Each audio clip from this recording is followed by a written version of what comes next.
السلام علیکم ورحمۃ اللہ۔ دیکھیں جی، آج ایک بات دل میں آئی ہے، وہ چاہ رہے ہیں آپ سے بھی شیئر کر لیں۔ دریا یارقون کے کنارے سے ہم گزر رہے ہیں، یہاں پہ ہم تھوڑی دیر کے لیے ہم نے اسٹے کیا ہے۔ دیکھیں، اس دریا کی تشبیہ ایسے محسوس ہو رہی ہے جیسے گناہوں کی دلدل ہے، گناہوں سے بھرپور زمانہ ہے، گناہوں کا طوفان ہے یہ۔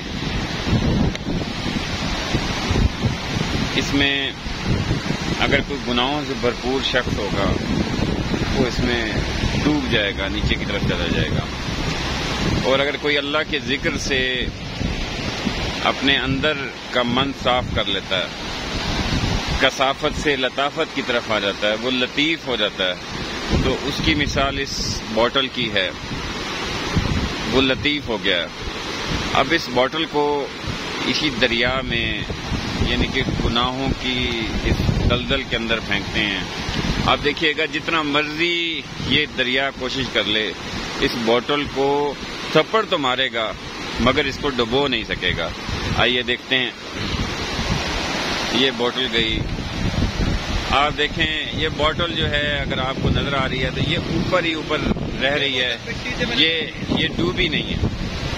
پھر آگے سالے لوگوں کی صحبت کا اثر، یہ دیکھیں، مٹی کو اگر ہم پھینکیں، مٹی کو اسی دریا کے اندر پھینکیں، یہ پتھر پھینکیں، یہ ڈوب جائیں گے، ان کا نام بھی نہیں رہے گا، وجود بھی نہیں رہے گا، یہ گناہوں کی دلدل کے اندر ڈوب جائیں گے۔ یہ بوتل مٹی سے میں نے بھر دی ہے ساری، ٹھیک ہے نا؟ اب یہ میں دریا، یہی مٹی جو پانی میں ڈوب جانی ہے، اور یہ بوٹل جو نیک صالح لوگوں کی صحبت ہے، لطیف لوگوں کی صحبت ہے، جنہوں نے اللہ کے ذکر سے اپنا اندر اپنا من صاف کر لیا ہوا ہے، ان کی صحبت سے آپ دیکھیں جی، یہ مٹی بھی جو ہے یہ بھی نہیں ڈوبنے لگی۔ اور اوپر سے ویو اتنا واضح نہیں آ رہا تھا، اس لیے میں نیچے آ گیا ہوں، یہ نیچے دریا کی جانب جا رہا ہوں۔ دیکھیں، دریا یارقون بہت زور و شور کے ساتھ بہہ رہا ہے، اپنی آب و تاب کے ساتھ ہے۔ اب دیکھیں، یہی بوٹل، یہ بوٹل جو مٹی سے بھری ہوئی ہے، جس مٹی نے پانی میں ڈوب جانا ہے، گناہوں سے بھرپور شخص کی مثال اسے لے رہا ہوں، اور اس بوٹل کی مثال نیک صالح لوگوں کی صحبت لے رہا ہوں۔ اب دیکھیں، اس صحبت سے کیا فائدہ ہوگا، دیکھیے گا، یہی میں نے دریا میں پھینکی ہے۔